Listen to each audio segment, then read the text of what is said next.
Na semana passada, você deve se lembrar, o Cláudio fez uma mensagem e ela tinha um tema específico. Alguém se lembra do tema dessa mensagem? Você se lembra do tema da mensagem da semana passada?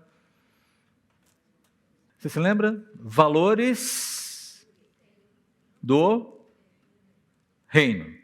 Esse era o tema da mensagem.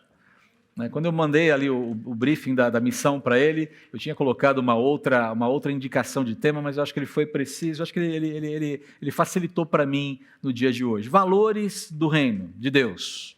Tá? Esse era o tema da mensagem, se eu não me engano era mais ou menos isso. Tá? Alguma coisa assim, se não me escapou da memória. Mas o fato é que ele falou de valores do reino. Ele mencionou algumas coisas, ele fez um apanhado bem interessante, Marcos capítulo 9, versículos 30 a 50, se eu não me engano, tá? E basicamente ali Jesus está falando sobre a métrica, a dinâmica, os valores do reino de Deus. E quando a gente fala em valores do reino de Deus, e já deve ter ficado claro para você lá atrás, naquela pregação do Cláudio, e hoje isso continua, a gente continua nesse arco de Jesus expondo, lidando com a realidade, confrontando a realidade com os valores do reino de Deus. Mas quando a gente fala de valores do reino de Deus, a gente está tratando da arrumação, a gente está tratando do conserto, a gente está falando de restauração da vida a partir e por meio do Evangelho. E o que é o Evangelho? O Evangelho é a oferta de paz ao homem com tudo pago. É Deus oferecendo paz ao homem e está tudo pago. Os termos são de Deus, mas é basicamente isso, oferta de paz de Deus com tudo liquidado. Por isso que estranha que muita gente não aceite ainda, mas a gente tem que lembrar que a dinâmica da aceitação do Evangelho não é uma coisa tão simples assim. Há uma guerra espiritual militando contra o coração das pessoas, isso é um outro assunto, a gente até tocou nesse ponto também algumas semanas atrás. Mas o fato é que a nossa realidade está bagunçada. Você concorda comigo? Nossa realidade está desarrumada. O ser humano, a sociedade ou as sociedades, as nações, o mundo sem Deus tendem ao caos. Quando Deus não está na equação, o mundo tende ao caos, à desorganização. E essa desarrumação da vida só pode ser resolvida por Deus, e é por isso que Ele encarna. A coisa vem degringolando desde o Éden, né? Vem degringolando, e quando chega num determinado momento, no momento propício, no momento perfeito, Deus se apresenta ao mundo como a solução. Ele já vem prometendo desde lá de trás, e no momento propício Ele entra na história para resolver o problema da história, o problema do caos, que sem Deus não tem solução. Então, por que eu estou falando isso? E talvez o que eu vou falar agora seja muito óbvio, mas de qualquer maneira é importante a gente relembrar o óbvio e entender quais são as bases da nossa discussão aqui. Então, quando a gente está falando de valores do reino de Deus, quando a gente fala dessa organização dos valores do reino de Deus, o porquê eles existem, a sua fundamentação, a sua realidade, a gente precisa entender também que não faz sentido querer viver esses belos valores do reino de Deus sem antes crer e confessar Jesus como Senhor e Salvador. Não dá para você querer os valores sem querer o Senhor dos valores. Assim como não faz sentido querer ser seguidor de Jesus sem dar a menor importância para os valores que Ele diz que fazem parte do seu reino. Repito, valor sem Senhor não funciona. Senhor sem valor não faz sentido também. Essa é a ideia aqui. E um segundo aspecto aqui, quando nós falamos de valores do reino de Deus, e você já deve ter passado pelos evangelhos várias vezes e deve ter notado essa dinâmica, nós também falamos de inversão. Os valores do reino de Deus são radicalmente diferentes dos valores vigentes do mundo. Basicamente é isso. E é isso que Jesus quer dizer com a fala emblemática dele no último versículo do texto de hoje. Eu nem li o texto, mas a gente vai passar por ele. Estou começando pelo último versículo de hoje, embora eu vá voltar para lá daqui a pouco. Contudo, muitos primeiros serão os últimos, e muitos últimos serão os primeiros. Esse versículo é um slogan. ele fala justamente dessa inversão, desse chaveamento aqui. O versículo 31 do capítulo 10 trata-se de um slogan. O reino de Deus opera com valores invertidos. Dá um exemplo aqui. Lembra-se de Filipenses 3,6, quando Paulo fala assim, o que para mim era lucro, passei a considerar como perda por causa de Cristo? Valor invertido. Ali na frente, talvez na mensagem da semana que vem, nós vamos passar por Marcos capítulo 10, versículos 43 e 44, e ali o Senhor Jesus fala, quem quiser ser o primeiro entre todos, torne-se servo. Em algumas traduções, escravo. Valores invertidos. Então, simplificando aqui, o que Jesus está fazendo nesse momento, falando dos valores do reino de Deus, ensinando os valores do reino de Deus, é inverter a inversão. É a inversão da inversão, é arrumar a bagunça. E se você quiser simplificar, Jesus está reinvertendo. É muita inversão, né? Mas vai ficar mais claro aqui, eu creio, eu espero, à medida que a gente avançar com o texto. E o que é que está bagunçado? O que é que está invertido no texto que a gente vai ler hoje? E quais são os contrapontos que Jesus vai dar? Bom, primeiro o que está bagunçado? Conceito sobre casamento, conceito sobre crianças, infância, o que significa isso tudo? Quais são as implicações disso? E em tempos de DPF 442, a gente precisa pensar nisso, na verdade? Conceito sobre abundância e o conceito sobre perdas e ganhos. Basicamente são essas as questões envolvidas aqui. Então vamos começar pelo primeiro. E o primeiro já é um assunto bastante delicado. Vocês não fazem ideia de como os pastores muitas vezes querem fugir desse tipo de texto. E essa é a beleza da pregação expositiva, porque você não tem escolha. Você chega no texto e você tem que lidar com ele. A primeira lição, ou a primeira questão aqui que Jesus levanta, é que casamentos não são descartáveis, como os valores do mundo apregou. Vamos começar lendo o texto. Então Jesus deixou Cafarnaum e foi para a região da Judéia, a leste do Rio Jordão. Mais uma vez, multidões se juntaram ao seu redor e, como de costume, eles ensinavam. Então, Jesus já está em trânsito, ele já está prestes a entrar na Judéia. Agora já estamos caminhando para o final da história. E olha só o que novamente ele faz. Ele recebe as multidões, pessoas estão indo até Jesus porque têm sede de entender o que ele está falando. Esse rabino lá da Galileia está falando alguma coisa nova, alguma coisa que nós não estamos encontrando na religião, na religiosidade tradicional. O que é? O que precisa? Há um afluxo de pessoas porque elas têm sede, elas querem entender como ter paz com Deus, e ele anuncia essa paz, ele é a paz. A turma vai atrás. Sede, muita sede. E o que ele faz? Aquilo que ele sempre faz. E o que ele sempre faz? Ele anuncia a paz de Deus. Ele anuncia os valores do reino. Ele anuncia. É chegada a hora de iniciarmos uma nova sociedade, patrocinada pelo próprio Deus, nesse mundo, até que culminemos numa realidade em que tudo volta para Deus, tudo é santificado por Deus, tudo é resgatado por Deus, restaurado. E quando eu falo tudo é resgatado, não significa que todos serão salvos, mas que toda a realidade será resgatada por ele e glorificará a Deus.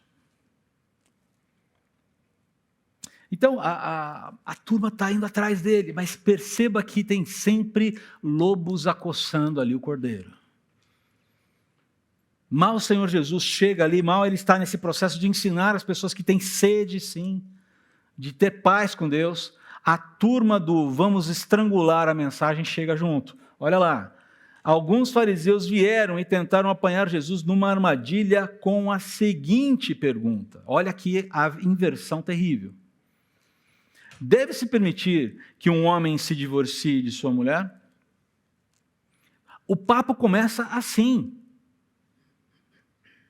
E quando um papo já começa com a pergunta errada, ou com a pergunta que deveria surgir eventualmente lá na frente, você já percebe que a dúvida não é honesta.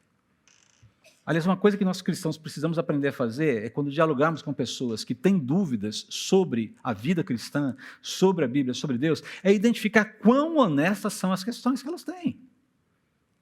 Porque nem sempre as dúvidas são honestas. Você deve gastar tempo, dedicar-se muito a dialogar com quem tem dúvidas honestas. Mas quem tem dúvidas desonestas, você precisa ser bastante objetivo e cirúrgico. E aí o conhecimento das Escrituras é fundamental. Então vamos lá, olha só o que está acontecendo aqui. E aí o que Jesus responde? Jesus já direciona um ponto de referência. O que Moisés disse a respeito do divórcio? Ok, estou falando com gente que é especialista em lei, que gosta da lei, que diz que ama a lei, não é verdade? Tá bom, o que Moisés disse? E olha só o que vem na sequência. Ele o permitiu. É uma meia-verdade. Aliás, é uma verdade, mas está debaixo de uma premissa bastante distorcida aqui. Responderam os fariseus. Disse que um homem poderia dar à esposa um certificado de divórcio e mandá-la embora. Simples assim. Trata-se de uma visão distorcida sobre a lei mosaica, sobre os propósitos de Deus para o casamento e a responsabilidade conjugal. Queridos, nos dias de Jesus, eu creio que você já deve ter ouvido falar isso, havia duas escolas de interpretação rabínica sobre a lei. E ambas divergiam quanto aos motivos válidos para o divórcio. Uma delas era a escola de Shammai, um rabino, mais rígida, mais na letra da lei. E Shammai dizia e defendia que o divórcio apenas seria possível em casos de infidelidade conjugal. Dá para saber que Shammai não era o cara mais querido da turma. Quem era mais seguido era Hillel, um outro rabino, que tinha uma interpretação mais liberal, mais flexível, abrindo espaço para alguns excessos terríveis. Por exemplo, a tua esposa queimou a comida, você ficou zangado, você ficou insatisfeito, manda embora. Ela não arrumou o cabelo direito, ela não está tão bonita mais, ela deixou de se cuidar, passar os cremes de beleza, acordou aparecendo uma coisa meio assustadora logo de manhã, você não se agrada mais do visual dela, ela não está mais andando na moda, ela gasta demais. Dá cartão vermelho para ela. Era uma visão absolutamente equivocada sobre aquilo que Deus tinha estabelecido na lei, em Deuteronômio 24, e que não se tratava de uma autorização, mas de uma regulação. Você pode ler lá, depois, Deuteronômio capítulo 24, versículos 1, 2, 3. Parece uma autorização, e os fariseus estão falando, olha, Deus nos deu, a lei nos deu, Moisés nos autoriza a fazer isso. Mas não se trata de autorização, e sim de uma regulação, de uma exceção, e não de um mandamento de Deus. Específico, faça isso. Quando tiver esse tipo de problema, considere esse frame aqui, essa moldura. Aqui, hein? Aqui. Mas você sabe, o tempo vai passando, as pessoas vão adequando as orientações de Deus ao seu bel prazer. Então percebe que isso não acontece já. Esse problema acontece já há muito tempo.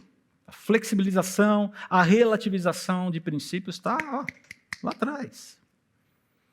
E se você olhar, e olhar para a atitude desses fariseus, desses homens, é uma conduta, essa postura, esse trazer a lei de forma distorcida para justificar esse tipo de ato, é uma atitude desalmada, é uma atitude egoísta, infame, maligna, covarde, indigna, irresponsável, opressora, machista, alienada dos propósitos de Deus, do entendimento que significa ser um homem e de como um homem deve tratar uma mulher.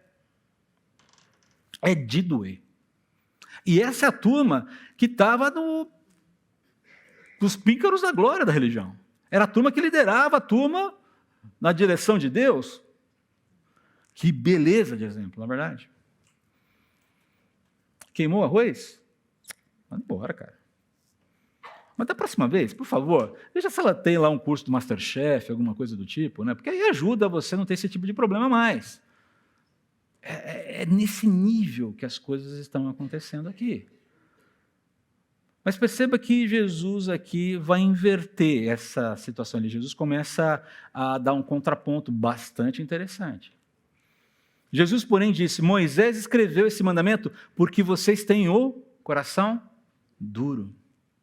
Essa regulação só precisa estar presente na lei para vocês não se excederem e não oprimirem as pessoas, e não fazerem das mulheres algo absolutamente detestável dentro da sociedade. Uma coisa que a gente precisa entender aqui é o seguinte, A lei mosaica ela era vanguardista no cuidado com a mulher. Eu acho impressionante que pessoas digam que a lei mosaica era misógina. É gente que não sabe estudar, é gente que não sabe ler. Ela era vanguardista no cuidado com a mulher. No cuidado com a saúde da mulher. Preservação. Imagine 40 anos no deserto, vivendo no deserto, sem tomar banho, sem ter uma série de acessos a um padrão mínimo de higiene. A regulação, cuidado com relações sexuais durante período de menstruação. Está tudo lá, gente. Para quê? Para preservar a saúde, para cuidar da mulher. Mas Moisés era um misógino. A lei mosaica é machista. Por favor, vamos estudar a Bíblia de forma correta. Nada disso. Agora, perceba que Jesus não só já desconcerta, já tira essa ilusão de que vocês estão falando de coisas piedosas aqui. Ou seja, o coração de vocês é duro. Vocês têm tido uma atitude péssima e têm justificado essa atitude péssima com a lei de Deus. Isso não se faz. Mas na sequência, olha o que ele fala. Mas, versículo Deus os fez homem e mulher desde o princípio da criação. Repito, Deus os fez homem, os fez mulher, ou seja, um só gênero, o gênero humano, com sexos diferentes, macho e fêmea. Tudo certinho, tudo bonitinho, tudo muito bem, tudo muito claro, não tem dúvida aqui. Por isso, e aí vem na sequência, por isso, deixa o homem, pai e mãe, e se une à sua mulher, os dois se tornam um só, uma vez que já não são dois, mas um só. E uma vez que já não são dois, mas um só, que ninguém separe o que Deus uniu. Perceba o que Jesus faz aqui, ele move a discussão para o centro correto. Vocês estão falando de lei? Aliás, vocês estão falando de uma exceção da lei? Vamos levar essa discussão para o lugar, para o cenário correto, para o centro correto, para a arena correta? Vamos colocar o holofote no lugar correto aqui? Quem define o que é o casamento e o propósito do casamento é Deus, o Criador do homem e da mulher e do próprio casamento. Tudo bem? Começa por aqui. E o que nós podemos extrair dessa fala de Jesus é que o casamento é uma união heterossexual, monogâmica, indissolúvel, à base de um novo núcleo familiar. Aí então, galera que está pensando em casar, esse negócio de ficar vivendo na casa do papai e da mamãe até os 45 anos de idade, não funciona, tá? Se você está vivendo com essa ideia de que, oba, vou ter meu quartinho, a geladeira vai estar cheia, as contas estarão pagas e tal. Você não está pronto para casar.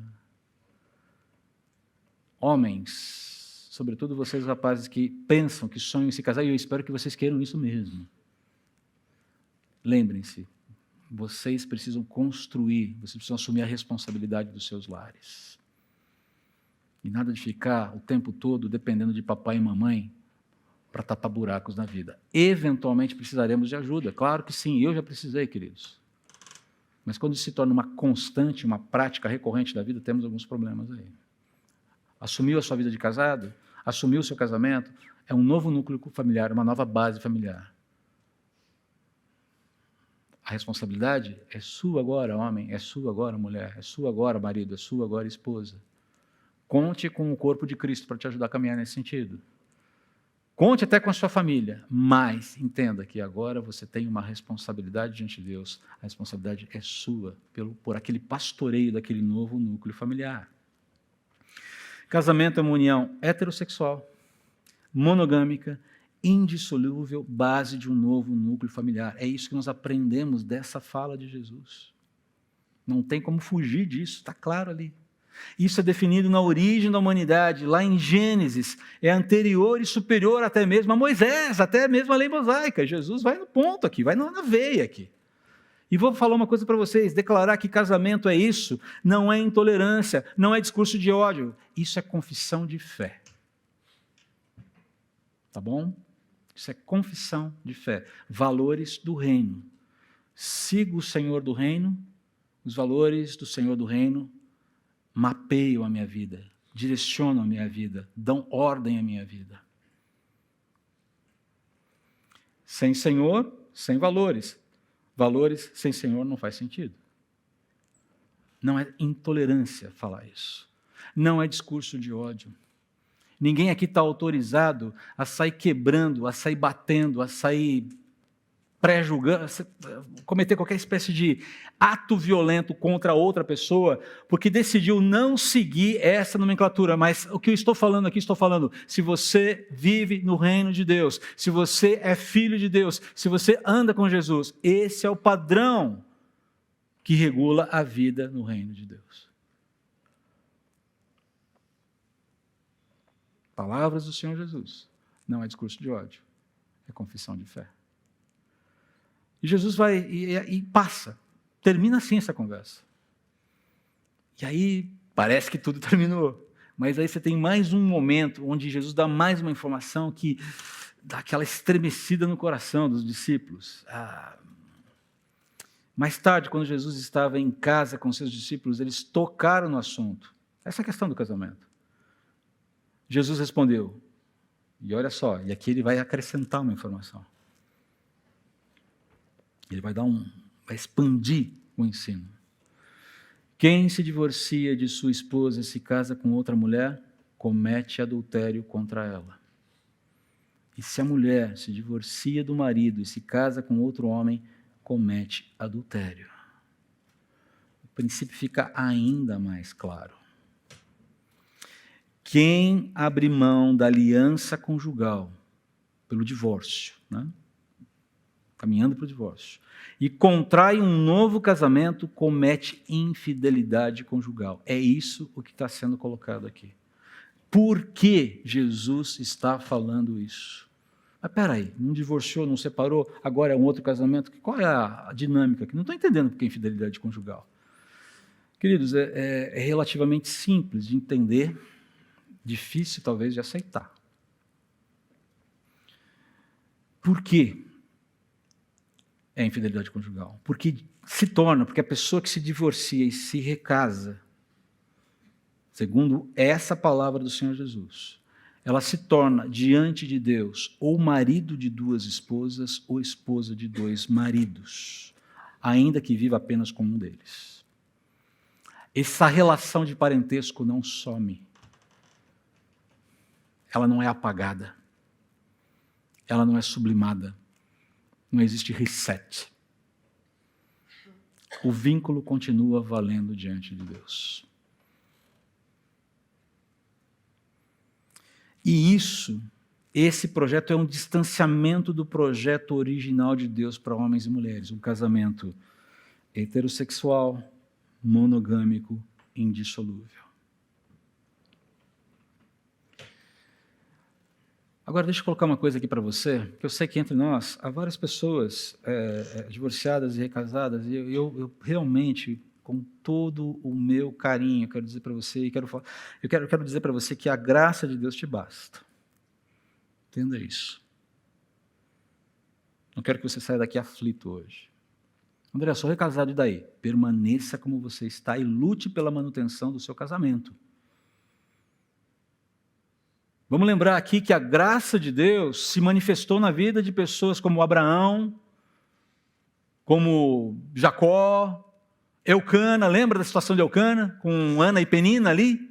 É esse tipo de desconforto que o casamento planejado por Deus quer evitar. Mas isso não significa que Deus não possa abençoar, dada a sua imensa graça. E é o que Ele faz. Mas o princípio continua valendo. Os princípios e valores do reino de Deus não são customizáveis a exceções, e exceções sempre serão exceções. Sempre.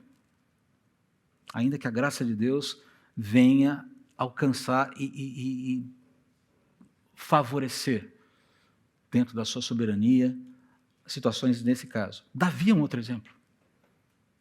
Ok? A graça de Deus te basta. Quero deixar isso muito claro, mas nós precisamos entender que esses princípios são princípios. Eu gosto muito de lembrar, enquanto lidava com esse texto, lembrei de uma situação que Elaine e eu acompanhamos há alguns anos atrás, de um casal que teve um início de relacionamento muito tortuoso diante de Deus, mas muito tortuoso. Era uma coisa complicada. Eles se acertaram com Deus, pediram perdão, inclusive perdão público para a igreja, por conta da situação muito azeda que eles viveram. Casaram-se e a história começou. São casados até hoje, têm filhos, uma família bonita, batalha, ama Jesus, muito legal.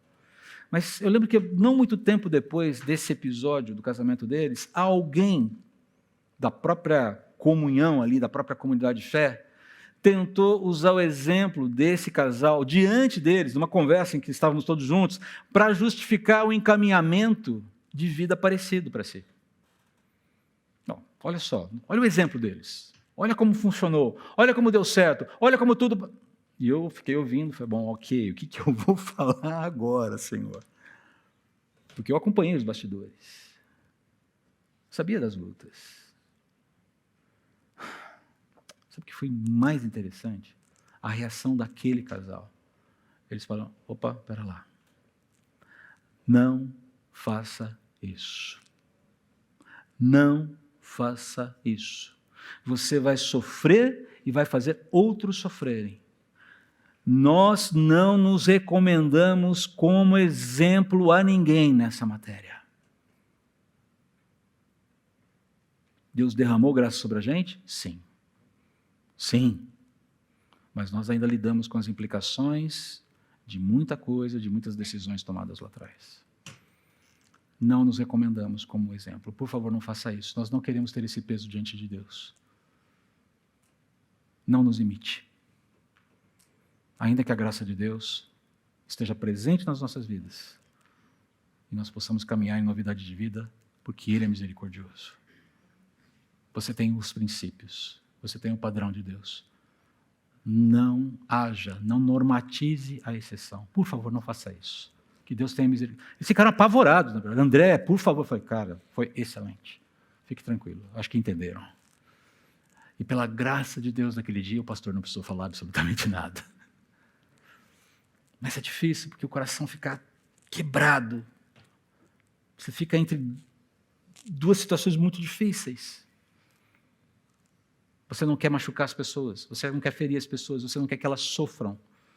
Mas aqui existe uma construção de felicidade que é muito balizada pelos valores desse mundo, que precisa ser substituída por uma construção de felicidade que é balizada pelos valores do reino, queridos. E, invariavelmente, quando você senta alguém que está disposto a abrir o casamento, a primeira frase que vem, eu não estou mais feliz. E eu entendo que existem muitos motivos de tristeza ali. Mas, eventualmente, o conceito de felicidade também precisa passar por revisão. Quer ser um homem e uma mulher feliz segundo o coração de Deus. Vamos lá para Salmo 1. Feliz é um homem que? Há uma série de negativas antes de uma positiva. Não faça isso. Está muito claro, o casamento não se descarta. A aliança não é descartável. O cônjuge não é descartável. O relacionamento conjugal não é descartável. Numa realidade que se descarta tudo com muita facilidade, nós somos chamados a preservar os nossos relacionamentos, especialmente o relacionamento conjugal. A pergunta que eu faço para você nesse momento é: que tipo de valor tem regido o seu casamento? Que tipo de valor, ou que tipo de dinâmica de valor tem regido o relacionamento seu com o seu cônjuge, a resolução de problemas, os encaminhamentos para a vida, os valores do reino de Deus, os princípios do reino de Deus, ou os princípios vigindo no mundo hoje? Algo para a gente perguntar. Não é uma solução fácil. Eu sei que muitos de vocês passam por muitas lutas. Todos nós passamos por lutas no nosso casamento.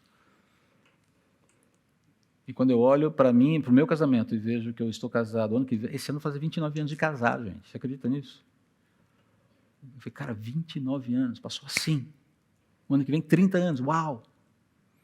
E quando eu olho para trás, eu falo, rapaz, como é que essa moça aguentou tanto? E aí eu me lembro que quem encontra uma esposa, na essência da palavra, encontrou um bem, um tesouro, e alcançou benevolência do Senhor. Porque eu sou legal? Porque eu sou joinha? Porque eu sou um cara legal? Não, porque a graça de Deus me alcançou. Mas eu preciso manter esse relacionamento. Eu preciso nutrir essa chama acesa. Como eu tenho sido alertado por Deus sobre, rapaz, olha só como a tua esposa é legal. E, desculpa, eu vou falar, a Elaine, ela está olhando e fala, não faça isso. Ela fica toda envergonhada. Mas você sabe o que é ter... Eu descobri, de uma forma maravilhosa, que eu tenho uma esposa que é uma enfermeira sensacional. Eu não contabilizei os pingos de colírio nesses últimos 3, 4 meses, mas eu acho que eles chegam a centenas, se não aos milhares já. Todos dedicadamente feitos por ela. Deixa o André se virar com meia dúzia de colírios no mesmo dia, em horários diferentes. Ah, meu amigo, seria melhor usar um tapa-olho aqui e deixar vocês me chamarem de Nick Fury. Casamentos não são descartáveis, alianças não são descartáveis, cônjuges não são descartáveis. E esse é o princípio basilar do reino de Deus. Mas não para por aí. Na sequência, é interessante o que acontece, né? Alguns dias talvez tenham se passado, mas a dinâmica aqui da inversão continua a mesma. Esse foco nas inversões desse mundo, os valores desse mundo e o contraponto do reino de Deus, né? Certo dia trouxeram crianças para que Jesus pusesse as mãos sobre elas. Imagine aqui os queridos marcatinhos chegando com os bebês para serem abençoados. Bebês não, já estão pela madrugada, né? O tamanho do Matias. Imagine você trazendo o seu filhinho, Jesus está aqui. Mas tem uma blindagem em torno de Jesus. Não, o mestre está ocupado agora, ele não pode dar atenção à sua necessidade. Por favor, se evada desse momento, desse recinto. Aquela voz de comando. Não, para. Os discípulos repreendiam aqueles que as traziam. Percebam, você está louco? O que você está fazendo aqui? Bloqueia Jesus. Dá uma blindada em Jesus aqui. A visão dos discípulos é uma visão ruim. É uma visão equivocada. É uma visão que talvez nós mesmos precisemos rever. Porque, eventualmente, eu acho que nós temos algumas tendências muito parecidas com os discípulos aqui. A visão deles é que o mestre e a sua agenda messiânica são grandiosas demais, são tremendas demais, para que ele possa gastar tempo com pessoas inferiores, pessoas inúteis, pessoas descartáveis, pessoas que eventualmente são mais um problema, são mais inoportunas do que qualquer outra coisa. Crianças, não temos tempo para gastar com elas. Gente, quando eu olhei esse texto, eu falei, Senhor, e nós clamando a Deus de joelhos para que Deus multiplique as crianças aqui na nossa igreja. Vai ser lindo quando a gente tiver que sair desse salão para fazer culto em outro lugar e eles tomarem esse espaço todo para eles. Já pensou nisso?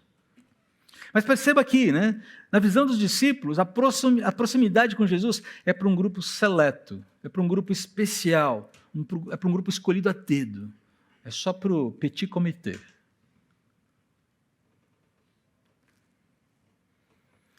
Queridos, essa sofisticação e importância não está disponível a qualquer um, é isso que eles estão dizendo. O Senhor Jesus tem uma sofisticação, tem um discurso, ele tem toda uma bossa que não é para qualquer um pegar. Tem que ser um iniciado, entende?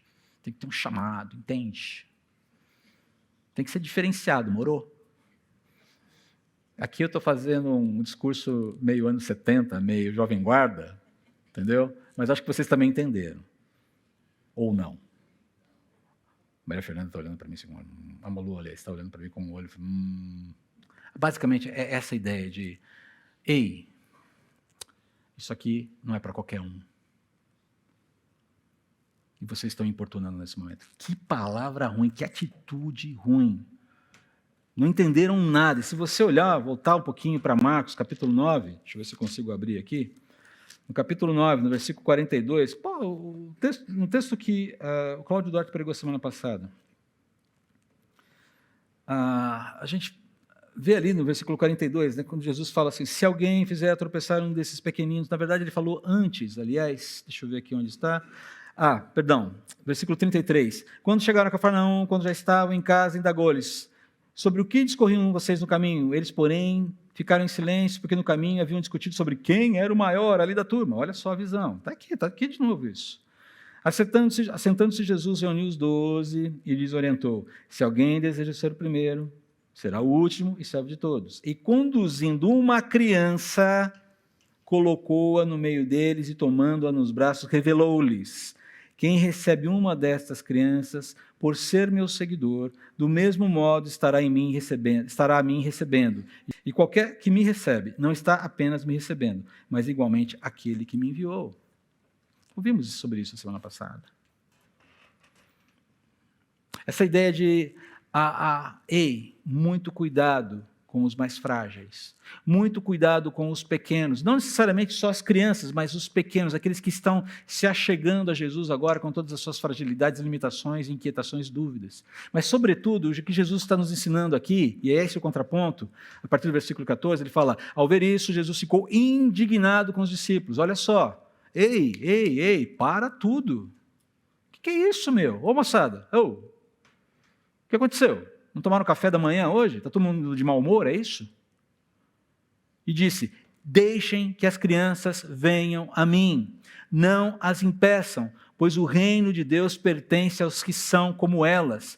Eu lhes digo a verdade, quem não receber o reino de Deus como uma criança, de modo algum, não é alguém, de modo algum entrará nele. Então perceba que há dois ensinos sendo praticados aqui. O primeiro é o acesso, sejam acessíveis aos pequenos, que eles tenham espaço entre vocês. E Jesus usa o exemplo da criança como aquele que está em busca verdadeira pelo reino de Deus. Percebam, essa ideia de acessibilidade, de não percebermos as crianças como um peso no nosso meio, e de entendermos que a maneira, por que elas são exemplares da questão da vida, da aproximação para o reino de Deus? Porque elas confiam incondicionalmente, elas não têm dúvidas, elas se lançam à crença, elas são movidas pela confiança, elas não ficam racionalizando. Vem cá, chega o Daniel, coloca o Matias aqui em cima. Pula, filhão! O que ele vai fazer? Ele vai pular. Papai. Ele não está, olha, peraí, papai, deixa eu me ver aqui a altura do tablado. Direção do vento. Desodorante, tudo ok. Fraldinha, está tudo certo. Papai fez musculação, hoje está fortão. Não. Vem, filho. Ele não está olhando, ele não entende, ele não discerne, ele não está preocupado com o ambiente. Ele só vê o pai e os braços do pai. É isso que uma criança faz. É por isso que nós precisamos ser como crianças, porque elas se aproximam de Deus sem reservas, sem medos, sem receios. Sem medos, não medos pessoais, mas eu não tenho nenhuma dúvida sobre quem Ele é. E eu posso confiar nele e posso me lançar sobre Ele. Como nós somos abençoados por termos crianças nessa igreja, e eu peço a Deus que elas sejam multiplicadas. Eventualmente, que mais crianças cheguem, de todos os jeitos possíveis. Né? O reino de Deus pertence àqueles que, como crianças, confiam, sem impedimentos, nele como a oferta de paz de Deus aos homens. E nenhum seguidor de Jesus, queridos, tem o direito de dificultar o acesso das pessoas a eles, muito menos as crianças. Ninguém tem o direito de obstruir, ninguém tem o direito de complicar o Evangelho. Uma coisa que me incomoda muito atualmente é como tem gente jogando raio gourmetizador no Evangelho. Reparou nisso já? Tem acompanhado? Lembra do tal raio gourmetizador? Esses dias eu vi uma meme de um cara querendo tomar café e ele estava viciado em café gourmet. E chega no final, depois de passar por uma série de desventuras com o café gourmet, ele fala assim, alguém pode me dizer quando é que a gente vai voltar a gostar de café que é só café? Achei fantástico isso. Será que a gente tem a gente está se satisfazendo, nós temos estado satisfeitos, vivendo e testemunhando o Evangelho, que é somente o Evangelho? Dentro de casa, dentro do lar, dentro de casa, do casamento, para os filhos, dentro da igreja, dentro do trabalho, seja lá onde for. O que torna o Evangelho sofisticado é justamente a mensagem simples, clara e eficiente de reconciliação, redenção e esperança ofertadas por Deus através do sacrifício e ressurreição de Jesus. Para que complicar? Por que dificultar? Por que gourmetizar? Uma das formas de complicar é ideologizar, é aparelhar o Evangelho ideologicamente. Essa é uma das piores formas de fazer as pessoas tropeçarem e impedir as pessoas que se acheguem a Jesus de fato e de verdade. Agora, sabe por que tudo isso acontece? Sabe por que o tal do raio gourmetizador pega no Evangelho? Porque tem demanda. Está cheio de gente com coceiras nos ouvidos querendo ouvir o que quer e não o que precisa. A pergunta é, nós somos pessoas que querem ouvir o Evangelho raiz? Ou somos pessoas que querem se contentar com o Evangelho gourmetizado, atenuado? O que o mundo precisa é de arrumação e não mais confusão com cara de sofisticação. O Evangelho é simples, o Evangelho é eficiente, até uma criança entende. Por que adultos complicam? Por favor. E quando a gente chega no versículo 16, eu já vou avisar vocês que eu estou meio fora de ritmo, tá? Eu estou meio lento e eu vou terminar o culto mais tarde hoje. Então, se você quiser sair porque o almoço está queimando arroz lá e o marido está preocupado, você pode ficar à vontade, tá? Eu vou aqui no meu tempo para poder finalizar com cuidado e atenção, tá bom? E quando a gente chega no versículo 16, olha só que cena linda. Então tomou as crianças nos braços. Opa, deixa ver. Pegar a galerinha lá. Vem cá, molecada. Toma as crianças, acolhe. Fico imaginando, a cena que eu vejo é Jesus com uns 10 nos braços dele, assim, equilibrando todo mundo, Jesus, alguns puxando o cabelo. Ei, Jesus, que legal. Ei, galera, e aí, como é que tá? Deve ter sido uma cena maravilhosa aquela. Um contraponto sensacional à estupidez dos discípulos.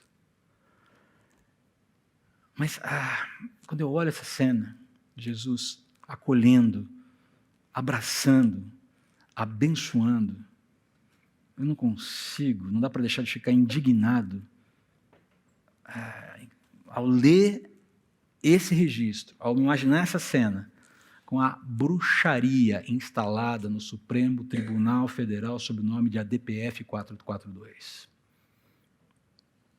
E aqui eu vou emprestar, e eu emprestei esse termo bruxaria de uma coluna, de um artigo do Guilherme de Carvalho no jornal Gazeta do Povo. Eu quero ler uma parte só para vocês, que ele é bem longo. E ele começa citando C.S. Lewis, um trecho no livro de C.S. Lewis chamado Abolição do Homem, a extinção do homem. Ele diz assim, tanto para a bruxaria quanto para a ciência aplicada, o problema é como subjugar a realidade aos desejos dos homens. E a solução encontrada foi uma técnica. E ambas, ao praticarem essa técnica, se põem a fazer coisas até então consideradas repulsivas e impiedosas, tais como desenterrar e retalhar cadáveres. A verdadeira finalidade é expandir o poder do homem para o domínio de todas as coisas possíveis. Ele rejeita a bruxaria porque ela não funciona, mas o seu objetivo é o mesmo da bruxaria. E aí o Guilherme de Carvalho escreve, no coração do movimento abortista habita uma bruxaria. A afirmação da dignidade humana através da indignidade humana. Trata-se, é claro, de uma contradição, uma ruidosa marcha da liberdade rumo ao nada. A superfície é um movimento por direitos humanos, direitos das mulheres especificamente. Sua alegação básica é a de que a autodeterminação da mulher, ou seja, a mulher ter o direito de fazer o que bem entender da sua vida, se sobrepõe à vida do nascituro, da criança em formação. Sendo dela o corpo e o ventre, e estando eles a seu serviço, pertenceria unicamente a ela o direito de decidir sobre a continuidade da gestação e, por conseguinte, sobre o direito da existência do nascituro. Essa é a mentalidade, esse é o valor do mundo. Em outro momento ele fala o seguinte, A imaginação abortista procede assim, retirando da gravidez qualquer sentido moral superior, independente da felicidade pessoal, e assim removendo a proteção legal do nascituro em nome da autonomia individual. Para haver liberdade, esse é o pensamento, é necessário que haja diante dela um vazio, um nada. Se for possível provar que algo é moralmente um nada, alimenta-se ali a liberdade humana. Arrastando-se o nascituro e a maternidade para o nada, realiza-se a justiça social reprodutiva. Pois contra o nada, a liberdade pode tudo, e o niilismo fornece as preliminares dessa bruxaria. Fala, Jeová. Você mandou um e-mail para o seu parlamentar do coração, clamando a ele que colocasse o nome no estatuto do nascituro, que participasse desse bloqueio, a essa loucura que se instalou na Suprema Corte Brasileira? Você fez isso? Porque não adianta a gente ficar indignado com essa cena e não tomarmos nenhuma espécie de atitude. Ok? Então, logo eu li essa notícia e vi lá a resposta da Câmara dos Deputados com o Estatuto do Nascituro para tentar preservar, para tentar bloquear esse tipo de loucura. Eu fui lá, deixa eu ver se o meu deputado do coração está aqui. Do coração que eu digo, a pessoa em quem eu elegi. Não estava. Amiguinho. Na hora, entrei, peguei o e-mail. Querido deputado, sou seu eleitor em São Paulo. Por favor, coloque o seu nome na lista, porque eu ainda não o vi. Não sei se foi o meu e-mail que fez isso. Curiosamente, 2 dias depois, o nome dele estava na lista. Majoritariamente, quem votou nele tem a mesma posição que a minha. A posição é dele também, eu tenho certeza disso. Mas me preocupou o nome dele não estar por conta da urgência. Agora, deixa eu falar uma coisa para você. Se essa DPF passar, estabelece no Brasil que até o 3º mês de gravidez, até a 12ª semana de gravidez, um feto poderá ser abortado. Porque não é gente. Ué, mas como se diz lá no interior, onde passa boi, passa boiada. Hoje é a 12ª semana, o 3º mês. Amanhã, 4º, 5º, 6º. Se você não assistiu, assista. Man Child Nation, um documentário que está na Amazon Prime sobre a política do regime chinês de filho único. Não vou dar spoiler, mas prepare um antiácido. E sabe qual era a proposta? Felicidade da nação, felicidade das famílias. Um filho é o que torna uma família feliz. Sabe qual é o discurso hoje? 2 filhos é o que torna uma família feliz. Porque perceberam que deram um baita de um tiro no pé. Um desequilíbrio populacional tremendo. O negócio lá está feio. Faltam mulheres.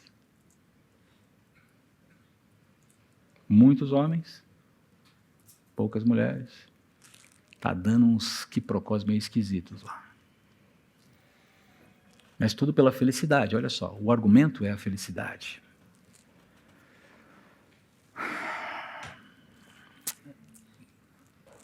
Precisamos ter muito cuidado com a nossa visão sobre o que significa a vida.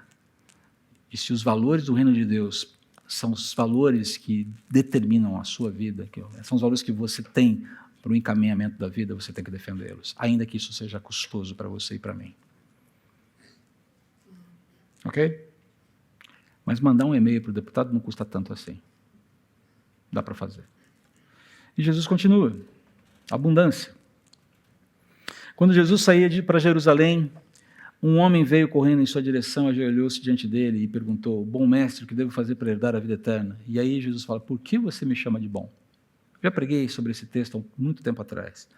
Perguntou Jesus: apenas Deus é verdadeiramente bom. Você conhece os mandamentos: não mate, não cometa adultério, não roube, não dê falso testemunho, não engane ninguém, honra seu pai e sua mãe. E aí vem a inversão.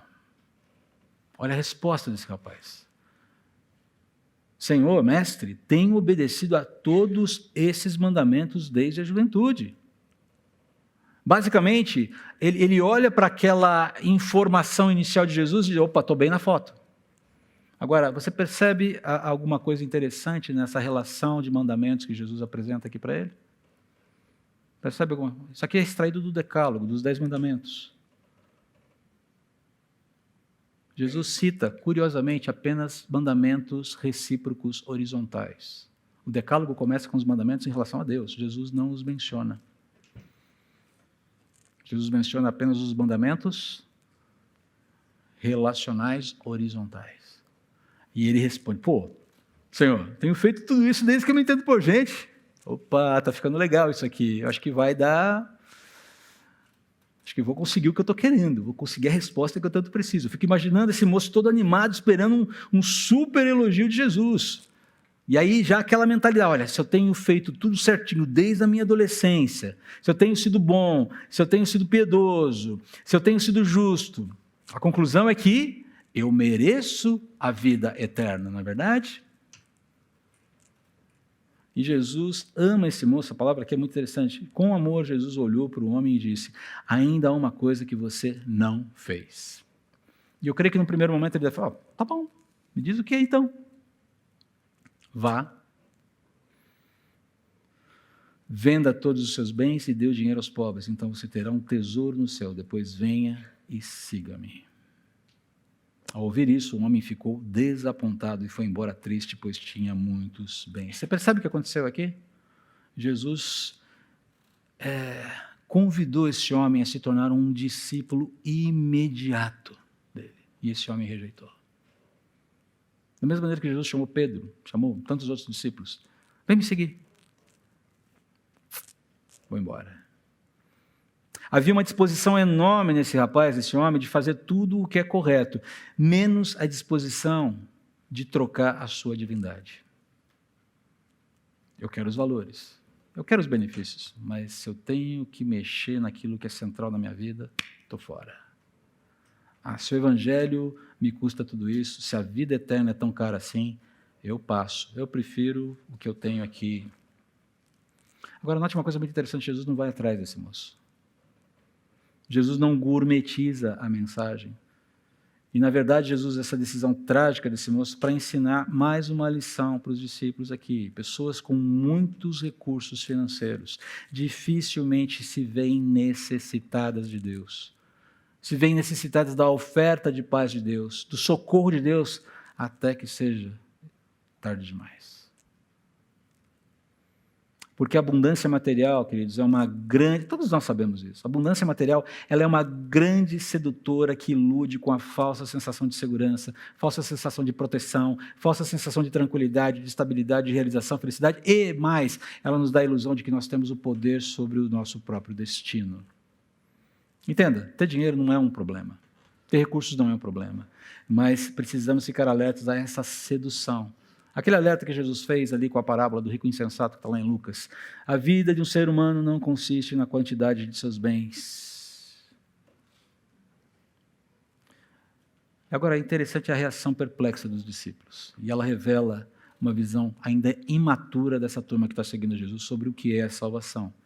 Porque ela está muito calcada na meritocracia humana, que é muito característica do próprio judaísmo. Esses caras olham, peraí, esse cara, com tudo que ele fez, com todo esse conjunto virtuoso, ele não pode ser salvo? Quem pode ser salvo, então? E Jesus fala, isso não é uma obra de homens. Entenderam? Isso é uma obra de Deus. Para Deus isso é possível. Isso não é construído por mãos humanas, por meritocracia humana, por religiosidade humana, por conjuntos virtuosos humanos. Salvar o ser humano é algo que somente Deus tem poder para fazer. E nenhum ser humano pode fazer isso por si mesmo. E está aqui quem veio salvar vocês. E por fim, olha só, estamos chegando no final. Não vou extrapolar tanto tempo assim. Perdas e ganhos. Tudo que não é eterno é eternamente inútil. Uma frase que a gente usou aqui várias vezes, uma frase de C.S. Lewis. E olha só, diante de todo esse quadro, especialmente esse último movimento aí, essa última interação com esse moço rico, despertou em Pedro aqui algumas questões. Foi bom, ok, o cara saiu, ele foi chamado a seguir, ele não trocou, e Pedro joga essa para Jesus. Deixamos tudo para seguir o Senhor Jesus. Nós deixamos tudo para te seguir. Nós fizemos esse movimento. E aí Jesus responde: eu lhes garanto que todos que deixaram casa, irmãos, irmãs, mãe, pai, filhos ou propriedades por minha causa e por causa das boas novas, receberão em troca neste mundo 100 vezes mais casas, irmãos, irmãs, mães, filhos e propriedades com perseguição, e no futuro terão a vida eterna. O argumento de Pedro é meio sapequinha, não sei se você reparou. Nós deixamos tudo para te seguir. Basicamente tem embutido ali uma questão ali. O que a gente vai ganhar com tudo isso? Com esse abandono da nossa vida para te seguir? Lembre-se que eles estão discutindo lá atrás quem vai ser o maior, e lá na frente vai ter discussões desse tipo de novo. A turma está lá, e aí, o que a gente ganha com isso, Jesus? Lembra lá do Ministério da Educação, Ministério da Saúde, lembra? O Cláudio mencionou a semana passada. Qual vai ser a nossa posição aí nessa pirâmide bonita que o Senhor está estabelecendo aqui de poder, né? Para que o Senhor pedisse ao rapaz que deixasse tudo para te seguir, é porque isso vale a pena. Jesus, então, o que a gente ganha com isso? E Jesus fala assim: vocês já ganharam, vocês já estão ganhando. E basicamente o que vocês estão ganhando são vidas. Não só a sua vida, mas outras vidas. Tudo que não é eterno é eternamente inútil. Basicamente, o que entra na eternidade além de pessoas? A sua conta bancária vai com você? Os seus diplomas vão com você?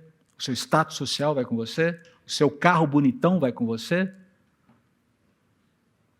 Você vai para a eternidade junto com outras pessoas. E ali, novos céus e nova terra, uma nova organização social.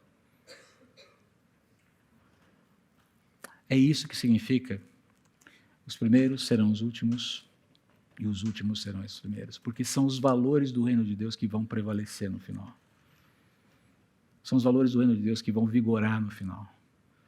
E todos aqueles que vivem sob esses valores, defendem, militam por esses valores, é que vão no final ser definitivamente satisfeitos e plenos diante do seu Senhor. Para finalizarmos aqui, deixa eu só, rapidamente, vou só repassar esses pontos aqui, para não esticar demais. Lembre-se, então, pensando em casamento, o projeto de Deus para homens e mulheres que caminham para o matrimônio continua sendo o que sempre foi: deixar pai e mãe para criar um novo núcleo familiar, formando uma aliança, através de uma aliança heterossexual, monogâmica e indissolúvel. Segundo, o reino de Deus pertence àqueles que, como crianças, confiam sem impedimentos em Cristo, como a oferta de paz de Deus aos homens. E é justamente por nós termos nas crianças esse referencial tão bonito do que significa nos aproximarmos de Jesus, é que precisamos defendê-las, precisamos cuidar delas, precisamos entender que elas têm valor imenso para Deus. E elas não são um estorvo. Por mais inoportunas que elas sejam algumas vezes. Por mais fraldas que você tenha que trocar algumas vezes. Por mais tolas que elas sejam tantas vezes. Porque estão crescendo. Terceiro, frase de John Wesley aqui, para sintetizar bem o ensino sobre posses. O dinheiro é um servo maravilhoso, um mestre terrível e um Deus abominável. O problema não é ter dinheiro. A questão é qual é a relação que se tem com ele. Ele é um servo? Ele é um mestre? Ou ele é um Deus? E por fim, os ganhos eternos do reino de Deus são pessoas, são relacionamentos. Portanto, priorize-os. Porque é isso que vai entrar na eternidade. Como é que nós temos vivido? Os valores do reino de Deus têm balizado nossos casamentos? A nossa visão sobre a infância, sobre o que significa defender a própria infância, a própria vida das crianças, o espaço que elas devem ter entre nós, como valorizamos isso? Já pensou em ser um um professor de escola bíblica dominical, de classe das crianças, mas eu já tenho uns 50 anos de idade, André. E daí? E daí? Pensou em valorizar? Em dar esse valor, em dar essa... E por fim, tudo o que não é eterno é eternamente inútil. Vai ficar. Então coloque as primeiras coisas em primeiro lugar. E você vai ter tanto as primeiras como as segundas, se lembra? Se você priorizar aquilo que é secundário, você perde tanto as primeiras quanto as segundas. Não vale a pena. Os primeiros serão os últimos, mas os últimos serão os primeiros. Vamos orar. Pai, texto denso. Eu te agradeço porque o Senhor não deixa dúvidas sobre quais são as suas intenções e pretensões para a tua criação. Como isso se aplica à vida de cada um? Bom, o princípio está claro. Que o teu Espírito Santo ajude cada um de nós a incorporarmos esses valores e ajustarmos a nossa vida a esses valores, não ao contrário. Mas só o teu Espírito pode fazer esse movimento de investigação, de tratamento, de restauração, de convicção, de movimentos que te honrem e te glorificam, produzindo a verdadeira felicidade.